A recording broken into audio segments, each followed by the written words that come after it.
Y se demuestra que el baricentro es la suma de abscisas entre 3. La suma de las abscisas de los vértices del triángulo, ¿no? El promedio también se llama, ¿no? Promedio de abscisas, y la ordenada del baricentro es el promedio de ordenadas. Muy bien. Su demostración, pues, es que como M, el punto M es A más B sobre 2, N es B más C sobre 2, y P es A más C sobre 2, si sumas M más N más P, al sumar 2A entre 2 se va, te queda A, 2B entre 2 se va, te queda B, y 2C entre 2 te queda C. Se cumple que M más N más P es igual que A más B más C. Eso se cumple. Eso se cumple en todo triángulo, ¿no? En general, las coordenadas del baricentro es la suma de abscisas entre 3 y la suma de ordenadas entre 3. Bueno. El baricentro es M más N más P entre 3. O también A más B más C entre 3. Lo mismo.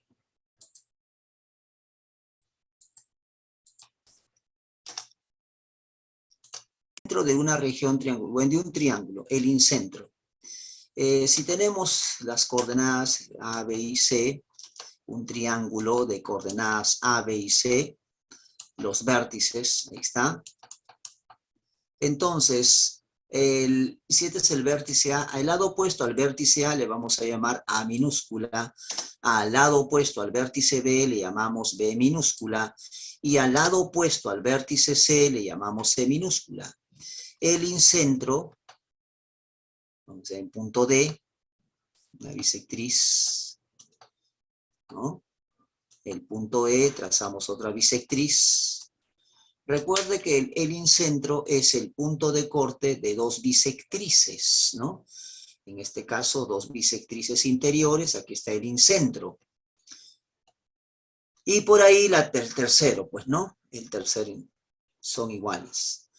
Entonces, las coordenadas del incentro se calculan de esta forma.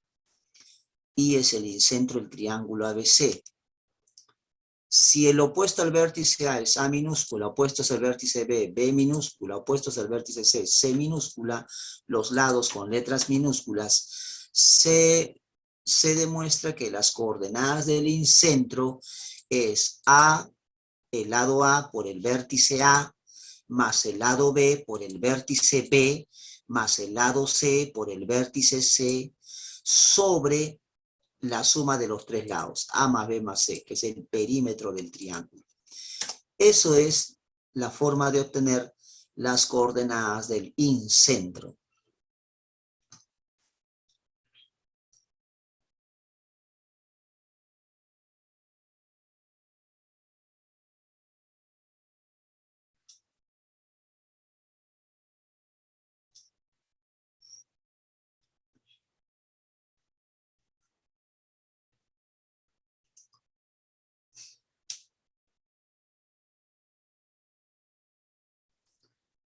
Bueno, la demostración de esto,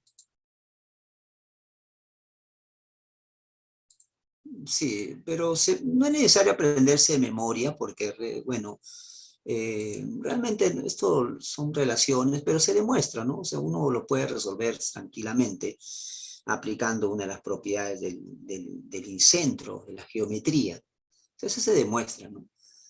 No es necesario que se aprenda usted de memoria eso, pero ahí está la relación. Veamos a ver si se puede demostrar coordenadas del incentro. Ahí está, tenemos una región triangular ABC. Esto es el lado A, B y C. Veamos si podemos hacer una demostración. Trazamos la bisectriz AD a medios, y esto también es a medios, una bisectriz, y en esa bisectriz por ahí estará pues el incentro, ¿no? Aplicamos la primera propiedad de la bisectriz. ¿En qué consiste eso? La primera es la propiedad de la bisectriz, que si este es B y este es C, entonces esto es B por K y este es C por K. Esa es una de las propiedades, B por K, C por K, ¿no? este es B, esto es A, este es bisectriz, B por K, C por K.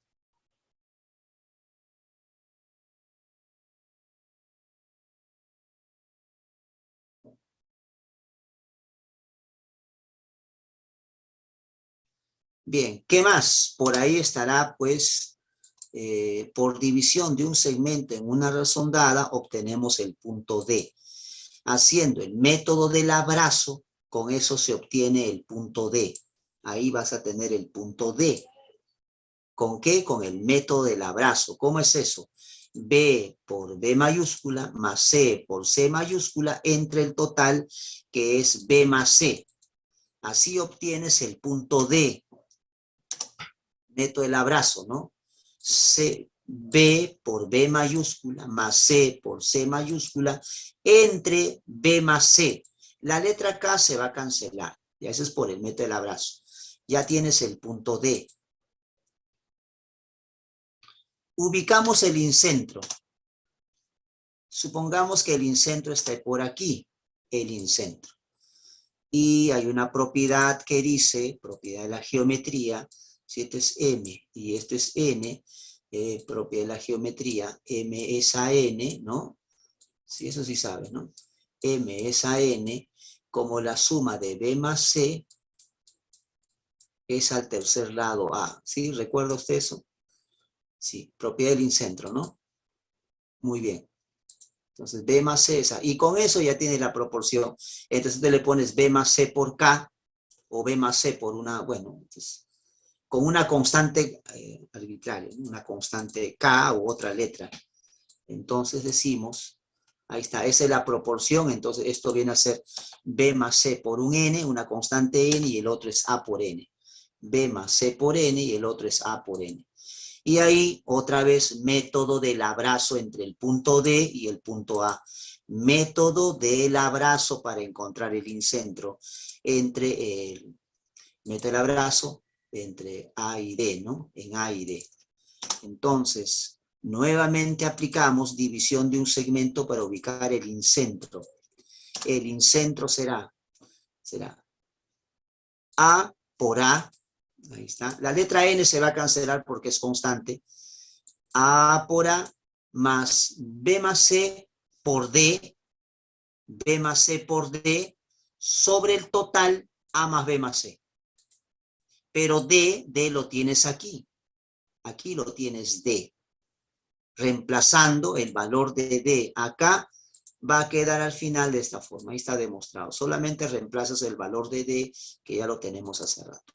B más C se va a cancelar y justamente tienes esto sobre A más B más C. Y ahí está la demostración. Las dos propiedades, una propiedad de la bisectriz, el teorema del incentro, y listo. Bien, veamos lo que es pendiente de una recta, definición. Ahí está, ¿no? La demostración de cómo obtener las coordenadas del incentro. ¿Ok, muchachos? La pendiente de una recta es la tangente del ángulo de inclinación.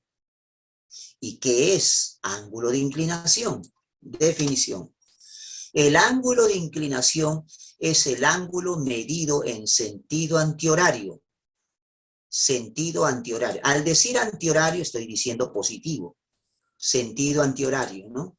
Desde la dirección positiva del eje de abscisas hacia la recta. Entonces aquí tenemos, por ejemplo, el plano cartesiano y podemos tener ahí el origen de coordenadas, eje de abscisas, eje de ordenadas, y tenemos, por ejemplo, esa recta. Y yo quiero primero ver quién es el ángulo de inclinación de esa recta. Dice, el ángulo de inclinación es el ángulo medido en sentido antihorario desde la dirección positiva del eje de abscisas. Aquí está el punto de corte. Punto de corte con las abscisas. Dirección positiva significa la derecha. De la derecha en sentido antihorario hacia la recta. El menor posible. Ese angulito llamado θ sub 1, eso es el ángulo de inclinación de la recta. Vamos a llamarle θ sub 1.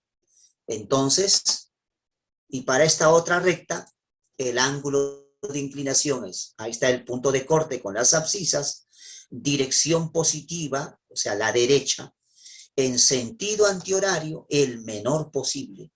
Eso es el ángulo de inclinación de la recta, de la segunda recta, ¿no?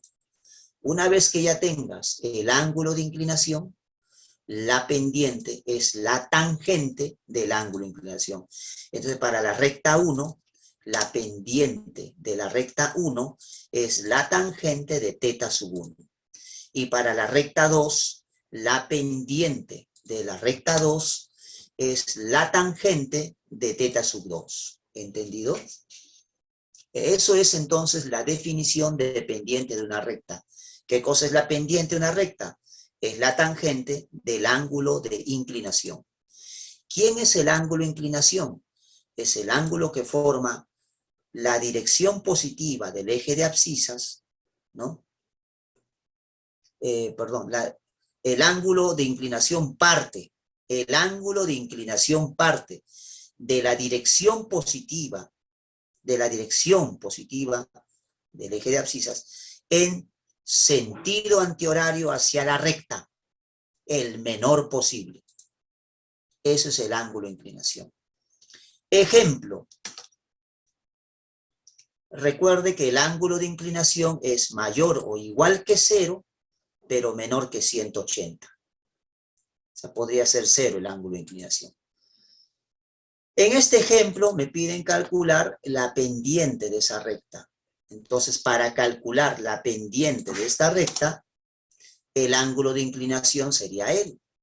Pero si este es 45, él es 45, acá es 45, esto es 135. Entonces la pendiente de esa recta es la tangente de 135. Aplicando un poco de reducción al primer cuadrante, segundo cuadrante, la tangente negativa, con 180 queda, entonces la pendiente es menos 1. Pendiente negativa. Siempre que el ángulo sea obtuso, su pendiente es negativa. Bien, hay un ejemplo de pendiente, cómo calcular la pendiente, ¿no? Bien, algunas observaciones. El ángulo, ya sabemos que el ángulo de inclinación parte de la dirección positiva del eje de abscisas en sentido antihorario hacia la recta, el menor posible. Eso es el ángulo de inclinación. Y como es un agudo, observo que alfa es mayor que 0 y menor que 90, entonces para un ángulo agudo, su tangente es positiva. Entonces siempre la pendiente es positiva cuando el ángulo sea agudo. Toda recta inclinada a la derecha, su pendiente es positiva. Pero si tenemos una recta inclinada a la izquierda, entonces su ángulo de inclinación es el alfa, está entre 90 y 180, es un obtuso. La tangente es negativa, entonces su pendiente es negativa. Toda recta inclinada a la derecha tiene pendiente positiva. Recta inclinada a la izquierda, pendiente negativa. En economía, aplicación de rectas inclinadas a la derecha, o sea, pendiente positiva, significa incremento de algo, ¿no? Aumento de algo. En cambio, pendiente negativa significa pérdida o disminución de algún proceso, ¿no? Está perdiendo, está disminuyendo algo. Pendiente negativa. ¿Qué sucede si la recta es paralela al eje X, o sea, recta horizontal? Entonces, el ángulo de inclinación es 0. Y por lo tanto, la tangente de 0, la pendiente será 0. Toda recta horizontal tiene pendiente 0. Pero si la recta es vertical, paralelo al eje Y, el ángulo de inclinación es 90 grados. Entonces la pendiente sería la tangente 90. Pero tangente 90 no está definida. Entonces las rectas verticales no tienen pendiente. En resumen, inclinadas a la derecha, pendiente positiva. Inclinadas a la izquierda, pendiente negativa. Rectas horizontales, pendiente 0. Rectas verticales paralelas al eje Y no tienen pendiente. No tienen pendiente, pero sí tiene ecuación. Muy bien.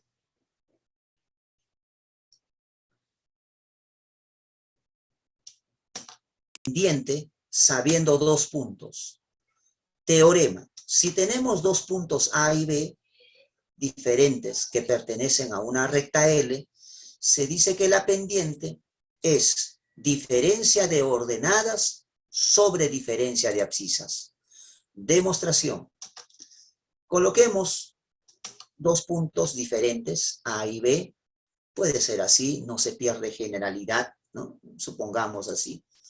Por ahí que esté pues el punto, este sería su ángulo de inclinación. Por ahí que esté el punto A. Sabemos que la pendiente es la tangente del ángulo de inclinación. Eso es por definición. La pendiente es la tangente de este ángulo. Veamos que el punto A, X sub 1, Y sub 1 está por aquí, y el punto B, X sub 2, Y sub 2 esté por ahí. Bueno, proyectamos sobre los ejes coordenados. Ya sabemos que al proyectar, este es X sub 1, Y sub 1, y al proyectar, esto es X sub 2, Y sub 2. Entre este punto y este punto podemos aplicar la distancia. Bueno, si podemos acá, sería el mayor menos el menor, sería X2 menos X sub 1. Por paralelas, este ángulo se traslada aquí, y sería X2 menos X sub 1. Y aquí esto sería Y sub 2 menos Y sub 1, mayor menos el menor. Entonces la tangente de alfa es el opuesto entre el adyacente. Por lo tanto, la tangente de alfa es la diferencia de ordenadas entre la diferencia de abscisas. Eso viene a ser la pendiente. Entonces, si quieres hallar la pendiente de una recta, ya no voy a estar haciendo todo esto. Es diferencia de ordenadas sobre diferencia de abscisas. De arriba a abajo, o si quieres, de abajo a arriba. Cualquier sentido. Bien, ese es el teorema entonces. Ahora, ecuación de la recta. Para hallar la ecuación de la recta, necesitas en su forma punto pendiente, ¿no? Necesitas un punto y su pendiente. Es decir, aquí tenemos, y este va a ser la ecuación de la recta, ¿no? A ver, vamos a ver la demostración. Tenemos una recta que pasa por el punto X sub 0 y sub 0. Y un punto cualquiera de la recta de la forma XY. Punto cualquiera. Entonces, entre este punto y el punto fijo, conocido, sabemos sacar la pendiente. La pendiente es diferencia de ordenadas entre diferencia de abscisas. Entonces decimos, por el teorema, la diferencia de ordenadas entre la diferencia de abscisas, eso es la pendiente. Ahora este denominador pasa a multiplicar. Encuentro entonces que Y menos Y sub 0 es M veces X menos X sub 0.